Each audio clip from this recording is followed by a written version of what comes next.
بسم اللہ الرحمن الرحیم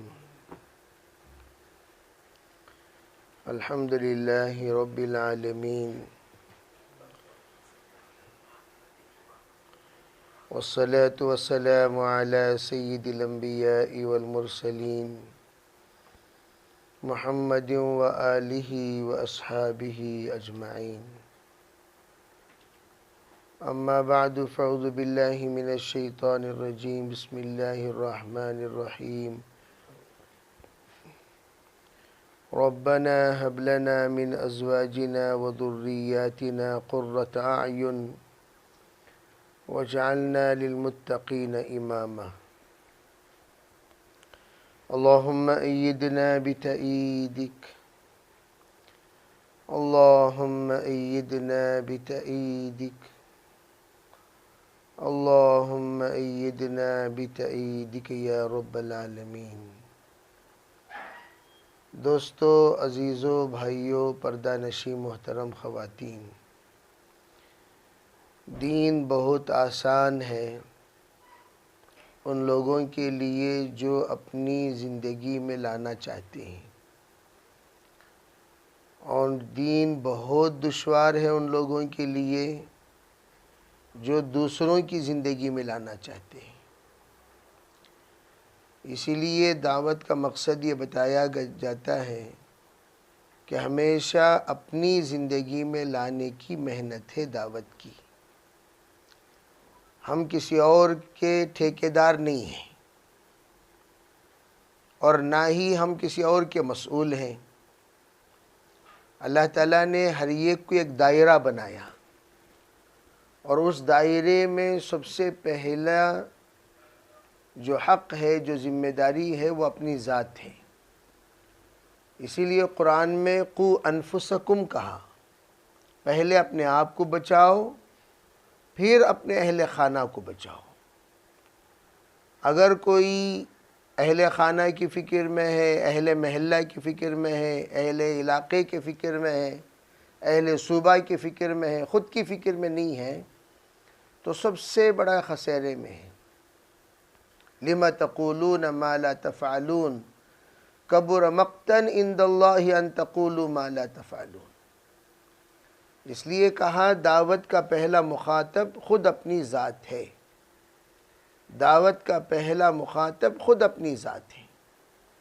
ہم لوگ اپنا جائزہ لیتے رہیں، ہماری تربیت کتنی ہوئی۔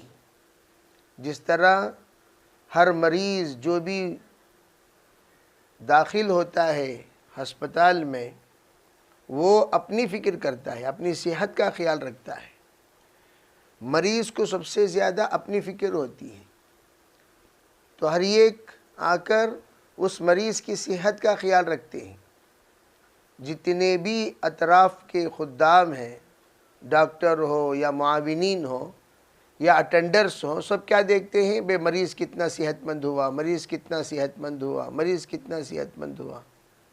اسی طرح ہم سب روحانی مریض ہیں، اور ہر ایک بیٹھ کر تھوڑی دیر مراقبہ کریں گے تو پتہ چلے گا ہمارے اندر کتنی خامیاں ہیں۔ حضرت جی رحمۃ اللہ علیہ نجی مجلسوں میں فرمایا کرتے تھے، بھئی انفرادی جائزہ لیا کرو، انفرادی ذکر کیا کرو، انفرادی اللہ سے لو لگایا کرو۔ انفرادی عبادتیں جتنا انسان کی اصلاح کرتی ہیں، وہ کسی اور عمل سے نہیں ہوا کرتا۔ اجتماعی یہ ثواب میں قوی ہے، ذمہ داری میں اہم ہے۔ اجتماعی کے آداب اور اجتماعی کے برکات، اجتماعی کی اہمیت الگ ہے، لیکن داعی اور پھر مؤمن جو اللہ سے قربت اختیار کرنا چاہتا ہے، اسے فَتَہَجَّدْ بِهِ نَافِلَةً لَكَ عَسَىٰ أَن يَبْعَثَكَ رَبُّكَ مَقَامًا مَحْمُودًا۔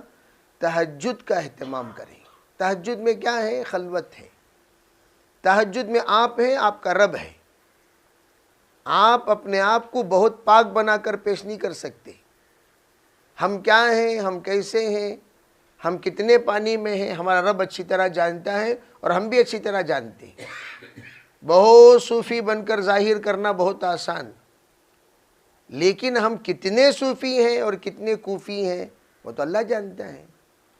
اسی لیے حضرت مولانا عبید اللہ صاحب رحمۃ اللہ علیہ فرمایا کرتے تھے جو خود کا جائزہ نہیں لیتا وہ دعوت میں خسارے میں ہے، دعوت میں ہے لیکن خسارے میں ہے۔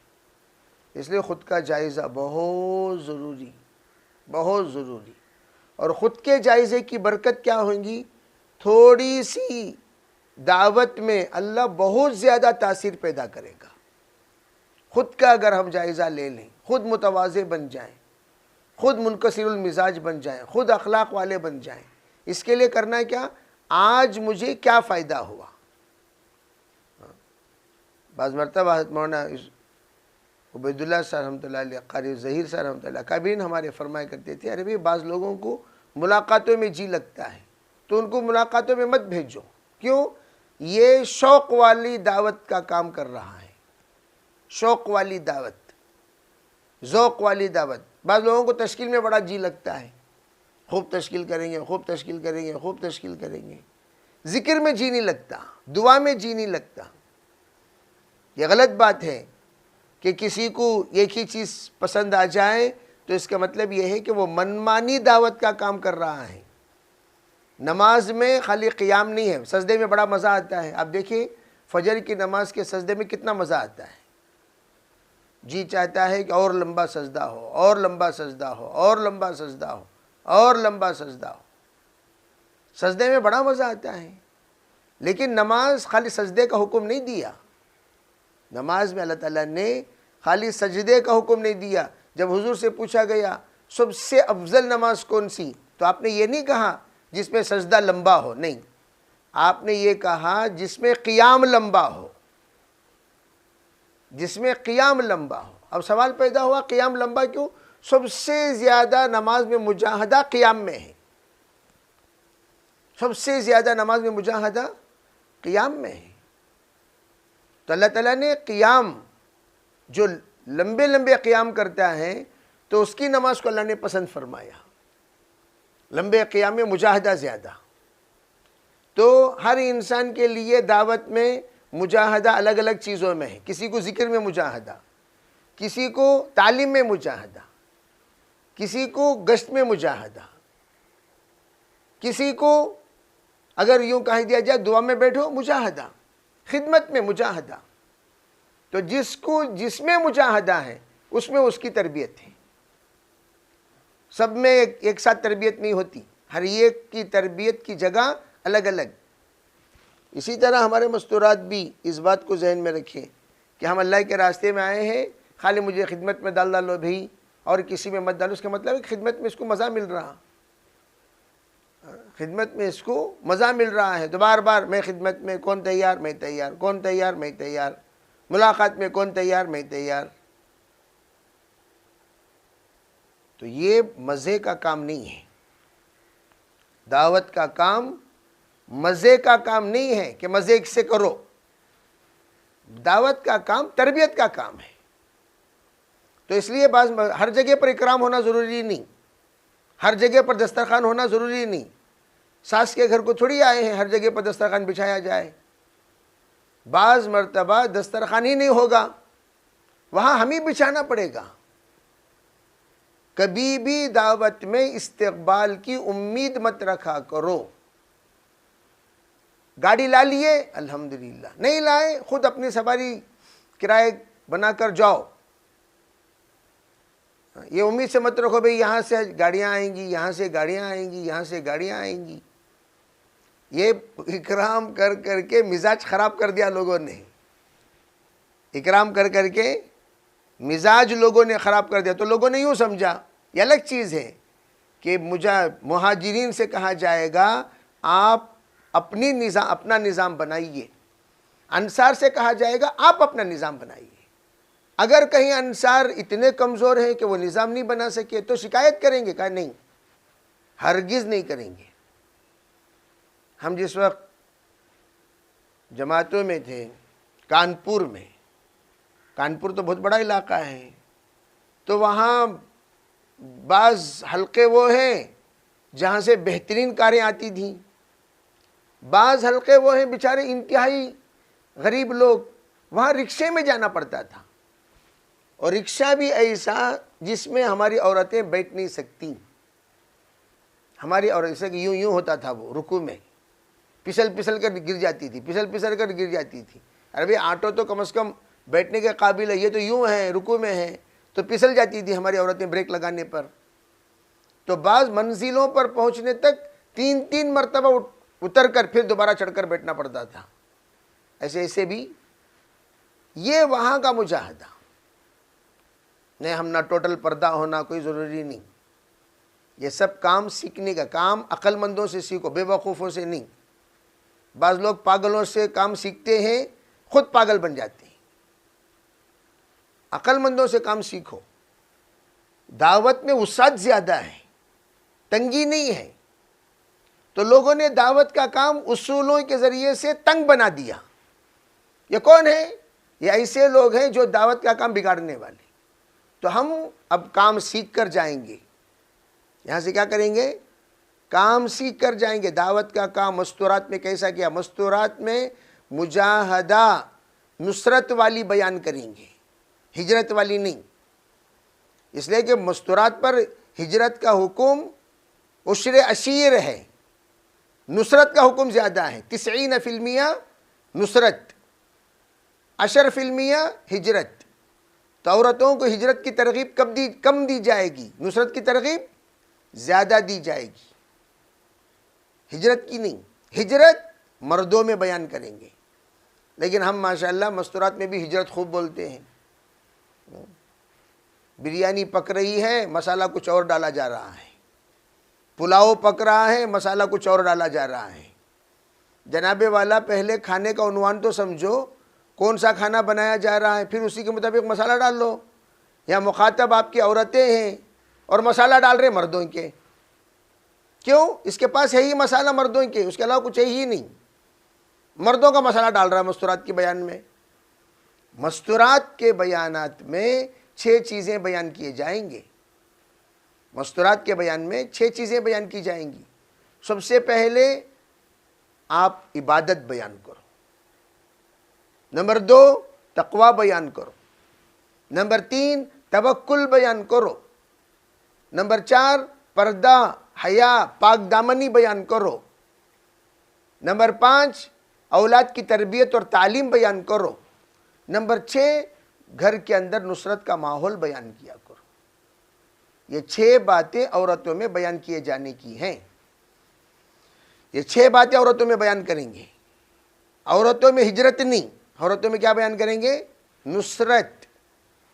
گھر کو واپس جانے کے بعد گھر کو آپ اتنا بہترین ماحول والا بنائیے کہ گھر کے اندر آنے جانے والے یہ سب دین سیکھ کر جائیں. حضرت فاطمہ زہرا کی ہجرت کتنی ہے؟ کتنی ہے ہجرت؟ 0. ہجرت نہیں سوائے عمرے کے اور حج کے سفر کا. حضرت فاطمہ زہرا کی ہجرت، حضرت فاطمہ زہرا نصرت، ایسی نصرت. حضرت علی بھی جنتی ہیں، حسن حسین بھی جنتی ہیں، فاطمہ خود سید النساء اہل الجنہ ہیں. اور گھر کو اتنا بنایا، پورا گھر مثالی بن گیا.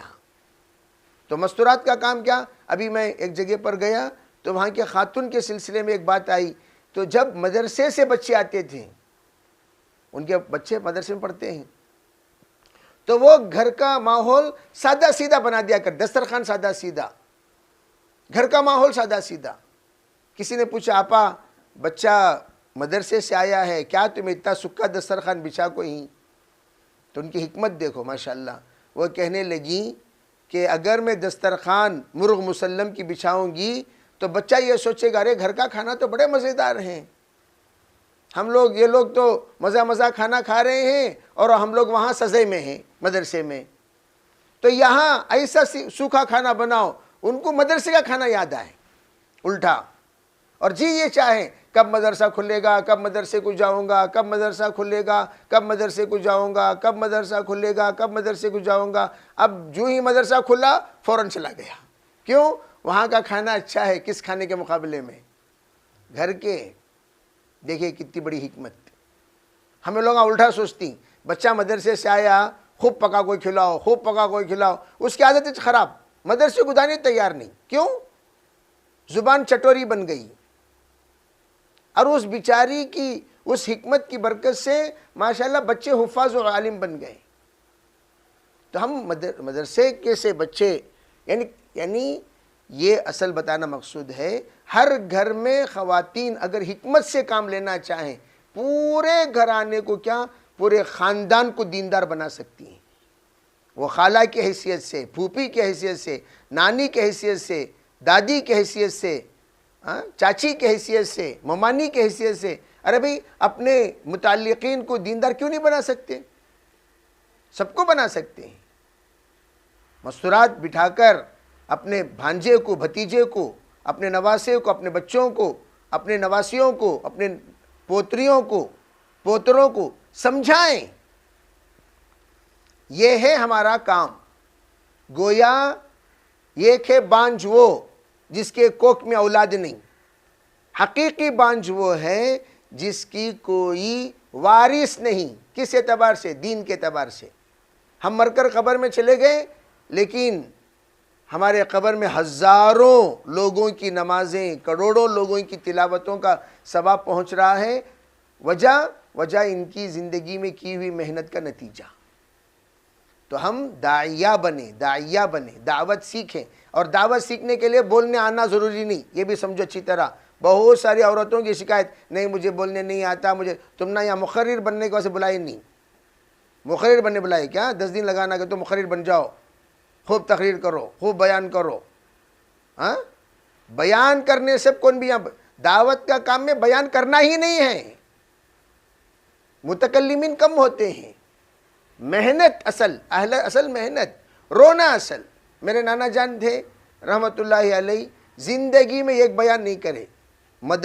پورے مدراس کے حضرت مولانا یوسف رحمۃ اللہ کے طے کردہ امیر تھے. پورے مدراس کے امیر. ہمارے مرحوم پروفیسر عبد الرحمن صاحب رحمۃ اللہ علیہ فرمایا کرتے تھے، ہمارے امیر صاحب اکیلے ایسے امیر صاحب ہیں جو زندگی میں بیان نہیں کیے. ہمارے امیر صاحب اکیلے ایسے امیر صاحب ہیں جنہوں نے زندگی میں کوئی بیان نہیں کیا، لیکن پورے علاقے میں کام کھڑا کر دیا. ایسا کام کھڑا کیا، مرنے کے بعد بھی خوابوں میں آ کر تشکیل کرتے تھے.